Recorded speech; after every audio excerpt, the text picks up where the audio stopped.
Good morning, everyone. Good morning, Griff. Thank you for that kind introduction.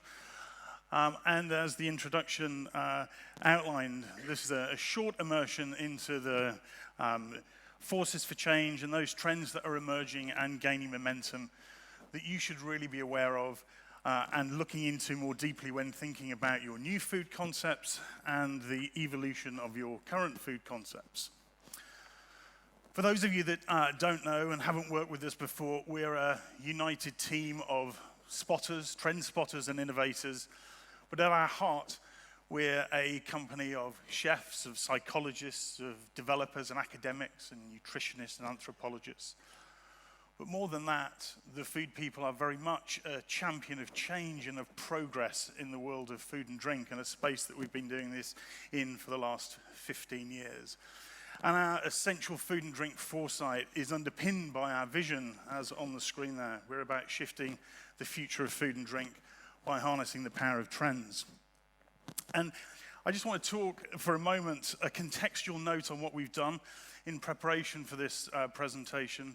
We've used our Global Trends Intelligence Network to identify a series of trends that are emerging and gaining momentum, or accelerating in their adoption. And I hope as we go through this, you'll really see the connection between what I'm talking about and how that falls out of what Henry's just spoken about a few moments ago. This is not about telling you about those forces and those trends that are becoming ubiquitous. You already know those. Just a little guide. I'm going to be taking you through excerpts of a much larger report that we prepared exclusively for Griff, which you'll be able to download as part of the pack that comes out after the event.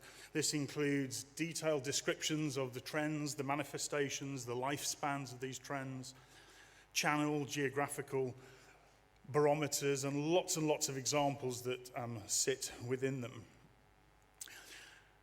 So look forward to downloading that after the event. As a business, we look at many thousands of manifestations of food and drink trends. What we do, not dissimilar to what Henry's and his team does, is we apply a semiotic analysis. So we analyze basically what we see. We interpret images, videos, films, menus, social feeds, and so on. And with the help of our anthropologists, cultural historians, we decode why these trends are manifesting. And for 2020, there's one key global driver, Henry alluded to this at the end of his presentation, one that we've called securing the future, both at a global, ecological, but also an individual level as well. And then feeding into that, 5 other social and cultural drivers: redress and reconnect, optimizing self, don't stop the gratification, that's all about the AI and the robotics, cultural creativity, and the pleasure principle. And the detail behind this is in the report. I'm not going to go into it in a huge amount of detail now, but you'll be able to explore that through the download. So here's the trends framework that we've researched and created for Griff 2020. Social and cultural drivers in the center. Around the outer ring, you've got the titles of those key mega trends or forces. And then within those wedges, you've got the trend manifestations themselves, the actual manifestations of trends within food and beverage. And you can see how they are all linked and coded to the social and cultural drivers. I'm particularly going to be focusing on those that are relevant to food and beverage and culinary and gastronomic manifestation. And I'm going to start with the big one, respect for earth and life. In today's world, we've all got to consume, but rather than this remaining a passive act, we're seeing diners choosing to take control and spend better. We want the satisfaction of a feel-good hit from choosing food service outlets with conscience. It's not necessarily enough for an experience to be enjoyable, but consumers are increasingly more likely to patronize restaurants and outlets that align with their personal values, from how they treat their people to how they treat the planet. There's lots going on within that space, and I'll let you explore that within the report, but one I wanted to talk about is one that we've called virtuous circles. Where before consumers considered charity donations and environmental best practice with their consumption to be a bonus, some are now actively choosing brands based on their values. The nature of giving back in food service is very much changing. Operators embedding practices, creating virtuous circles, such as employing those less fortunate to add value to the business. But really exciting one, driving commerciality, sustainability, and biodiversity for a taste agenda. A really great example of this is the work that Sweet Greens have been doing in the US. And this is not just a token gesture, this is about a key pillar for growth. This is about a business case for sustainability. We're hearing chefs talk about the power of healthy soil and the connection between healthy soil, healthy food, and healthy people. I'm just going to show you a short video from Sweet Greens. Have a look at their YouTube channel. There's heaps of really inspirational content on there. When you come to Sweet Green and purchase a salad, what you're really supporting is a just supply chain. We actually started this conversation with Dan and the Row 17 before they launched, and even that week committed to buying 100,000 kogi nut squash seeds. We partnered with Row 7 to find a crop that was specifically bred to be enjoyed locally, and we chose the kogi nut. We chose 6 of our best growers, shipped out about 100,000 seeds.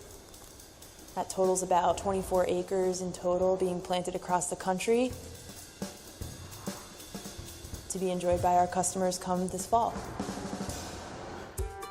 For delicious new crops to really make it, they have to be able to be scaled.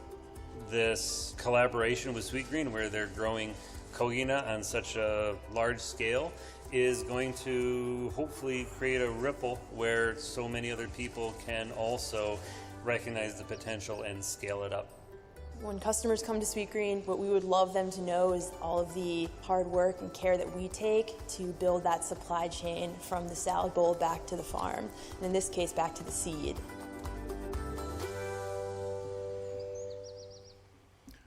So check out in more detail what they're doing by looking at their YouTube channel. Heaps going on there. Then we have waste not.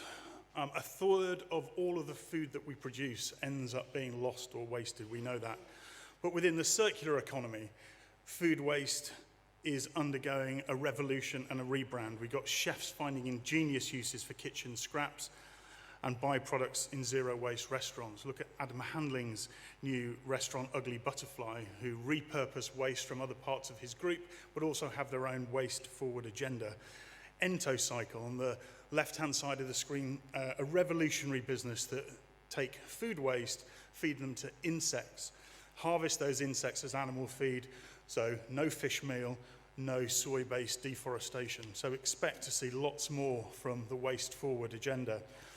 And also within respect for earth and life, one that we've called kinder meat eating. This is farmers, fishermen, chefs, globally prioritizing animal welfare, sustainability, and creatively diversifying production whilst delivering a quality product. A great example of this is from the world of fish, and a guy called Josh Nyland, who's creating a completely new business model. Again, watch his videos, read his books.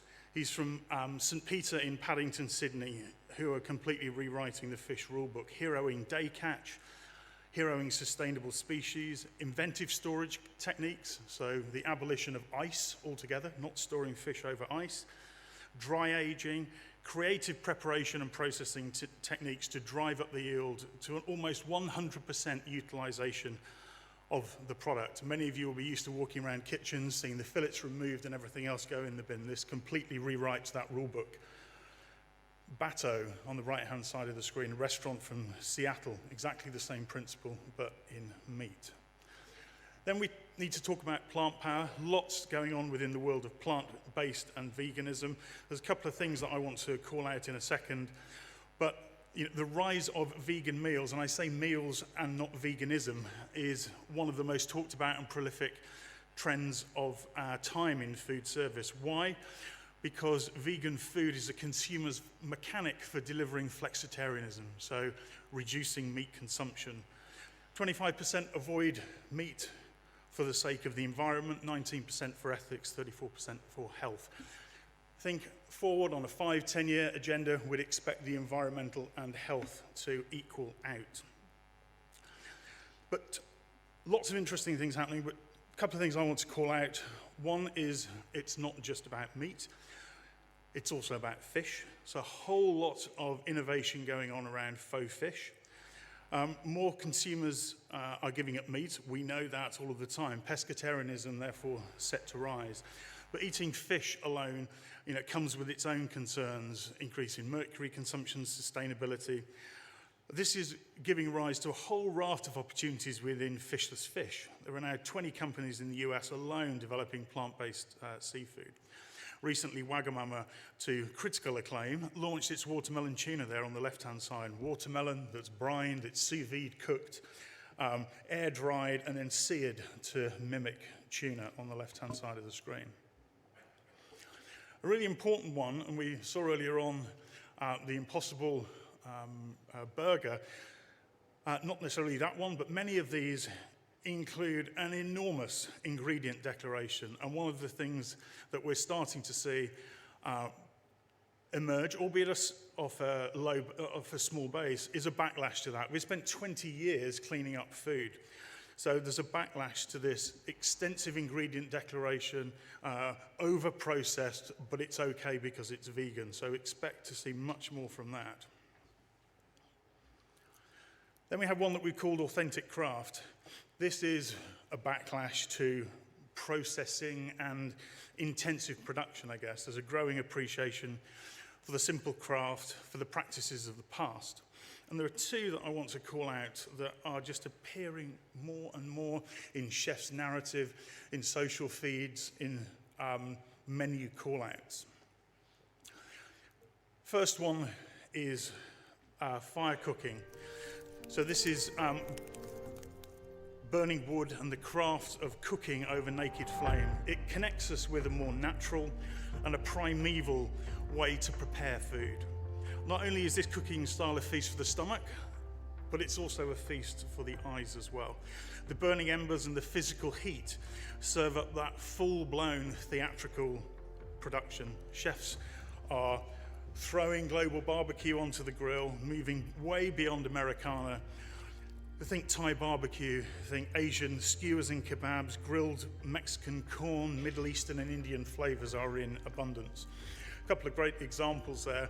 The real-life fried rice, something that we've seen starting to emerge off a small base in China. It's actually setting light to the rice for all the theatre. Burnt ends are a brilliant example of that in Singapore. And of course, Fire Door have been doing this fire cooking and hearth cooking brilliantly for a little while. But the number of instances of call out on menus and also the way that chefs and operators talk about their establishments, fire cooking and hearth cooking, we're seeing much more of. And then hyper-seasonal and local. This feels like the fluffy nice to have that just won't go away and almost has a new relevance in the world within which we find ourselves. We're seeing these terms increasingly being called out on menus, social postings, and how restaurateurs describe what they do.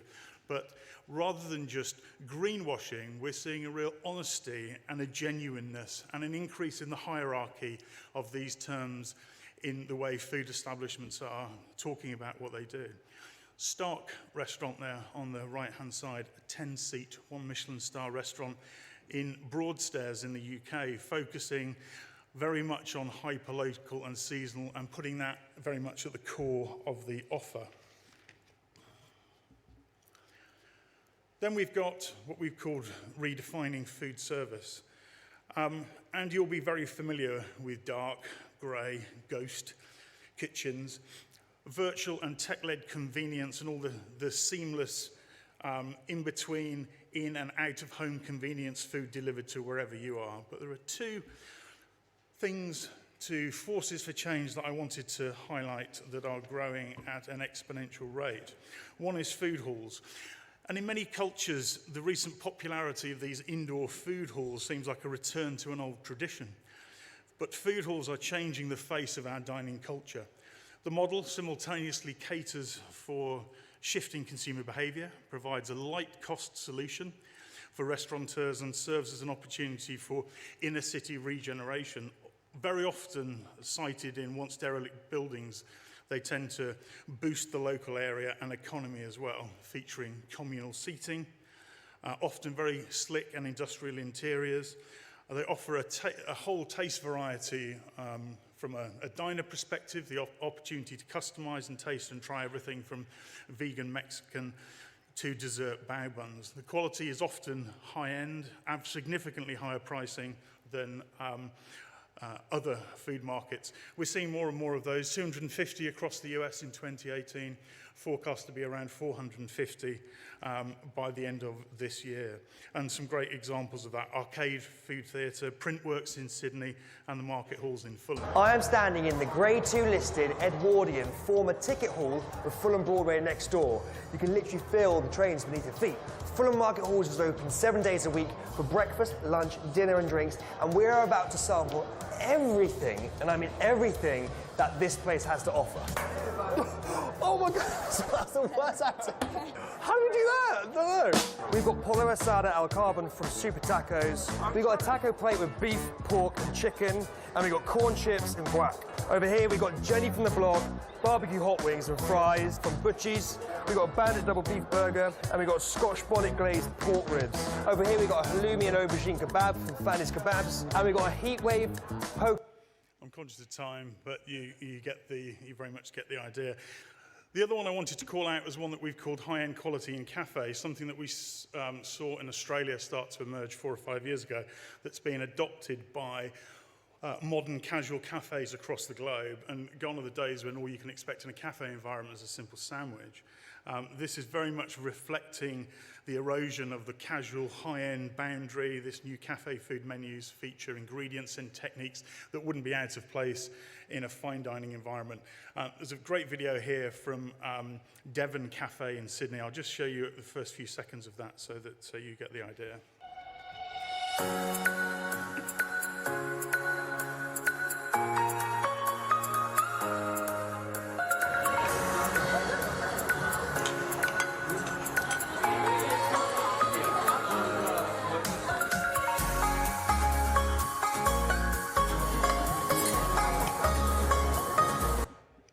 I've had the Dr. Zeus dish. It's very, very good.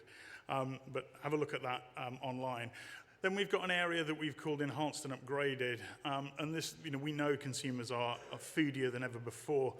And the fact is that we have all come to be far more discerning in terms of taste, expectations of experience. You don't have to shell out for a Michelin-star meal to be able to have great food and great taste experience, and therefore chefs and outlets are reinventing familiar formats. Lots going on around sophisticated sodas, next level canned food even, the continued blur between sweet and savoury, grown-up soft serve. But one that I wanted to call out to you was one that we call the art of croissant. Perhaps more the art of viennoiserie in general, really. I think we can all remember when a croissant was just for breakfast, but this is all about the craft and the skill of that laminated pastry, and it's receiving an unprecedented attention in recent months and years, lifting it out of that restrictive day part into lunch, dinner and beyond. You've really got viennoiserie meets dessert, meets patisserie, highly decorated, highly inventive, and somebody that's been at the forefront of this, a lady called Kate Reed, co-founder of Loon Croissanterie.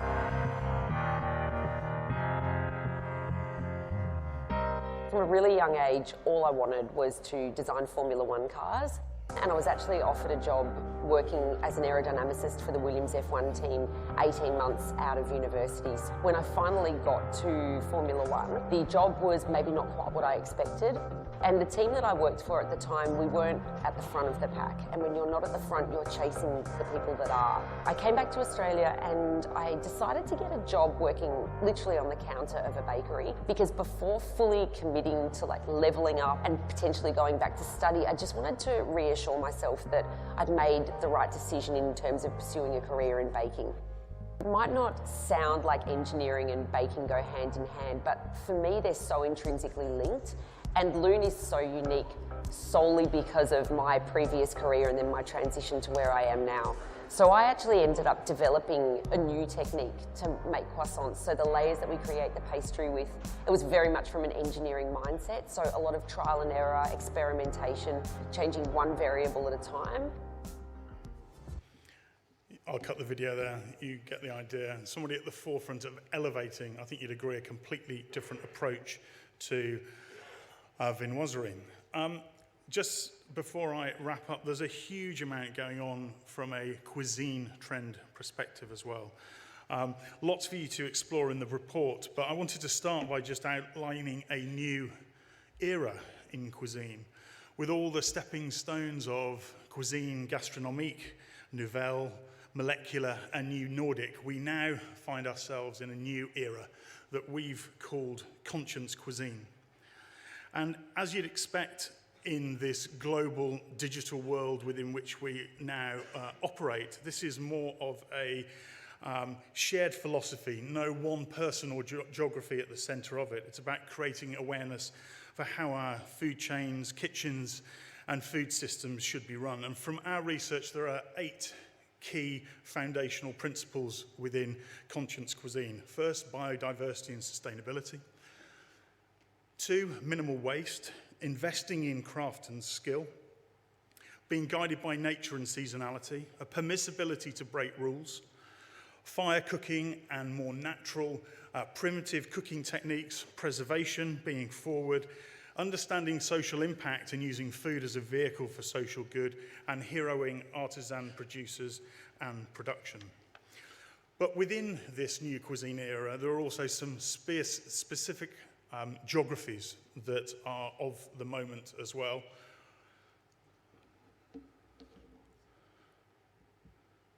And the first one to call out is Middle Eastern. It's long been the staple of late-night Turkish kebabs, but a base of familiarity with some of the flavors that have rendered them sort of receptive to new ingredients and dishes proposed by chefs such as Ottolenghi or Mir Andoni in New York City. We're seeing a greater level of irreverence, authenticity, exoticism around Middle Eastern ingredients, but also Middle Eastern dishes themselves. The areas in question that are being heroed and called out on menus, Israeli, Persian, Greek, Cypriot, and Turkish.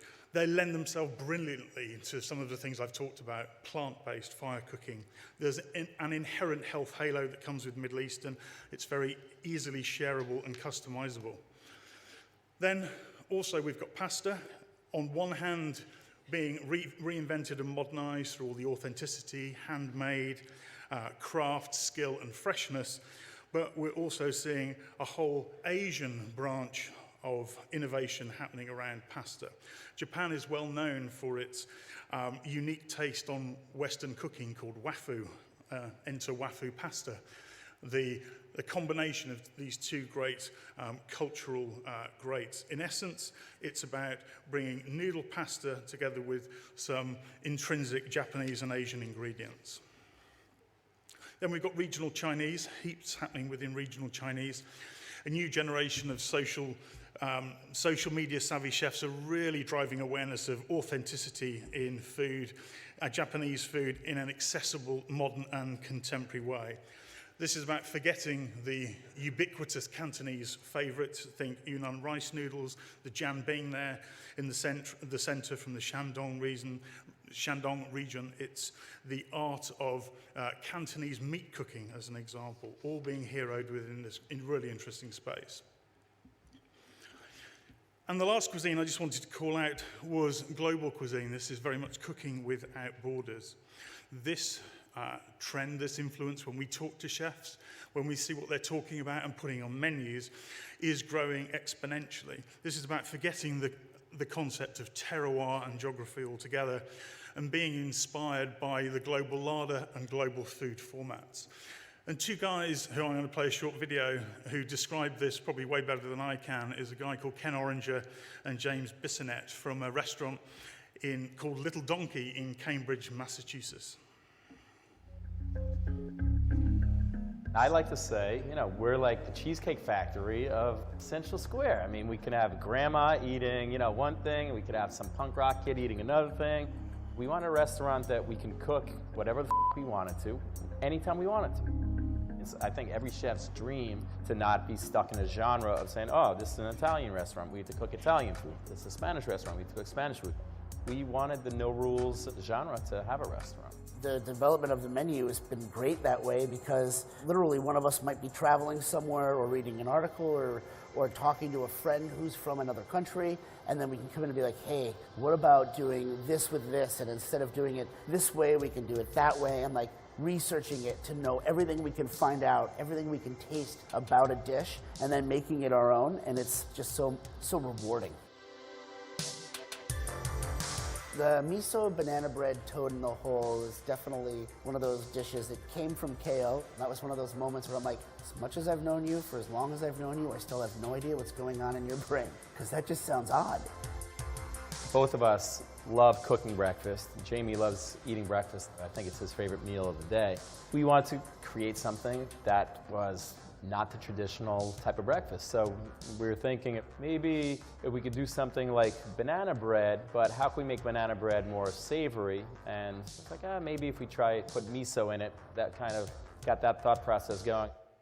And then we're like, why don't we try a toad in the hole? Because it's nothing better than griddled banana bread, where it gets really caramelized and crispy on the outside.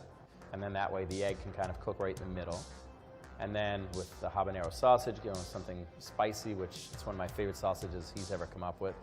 It just came out so great, and it's so interesting, and I think it's one of the epitome dishes of Little Donkey because it sounds interesting, it's thought-provoking, it's a little bit familiar, and then all the flavors together work in such a creative and interesting way. It's sweet, it's spicy, it's rich, it's savory. It hits so many different notes. I don't think we've ever had a complaint about it. Sound good? I think one of the things about global cuisine is you really need to understand food and understand the rule books to be able to break them. That's one thing that I've observed over the last 15 years. Just to close, this is a chart that we use to describe cuisine evolution. So you've got digital presence on the vertical, physical presence on the horizontal axis, and then each cuisine gets a buzz factor. You'll find all of the cuisines on there that I've talked about today. You'll find it detailed in the report as well.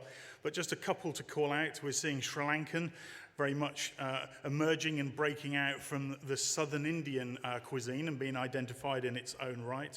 The picture there on the right-hand side, the egg hoppers. Instagrammable, highly visual. You've also got things like khachapuri from Georgian cuisine. African cuisine, still largely untapped, although we're seeing lots of creativity starting to emerge from a West African perspective, Ghanaian, Nigerian, Senegalese food, but also East Africa as well, from Ethiopia, Eritrea, and Somalia. Japan's naturally having its moment because of all sorts of global events, global conferences, the Rugby World Cup, we've got the Olympics coming up in the summer, so a natural resurgence there and all the health halo going on with that. And also tip for the future is the cuisine from Central Asia or the Stan countries. Still very untapped, emerging as a holiday destination. They've got incredible bakery, one-pot cooking, meat-based kebabs, and cultured dairy.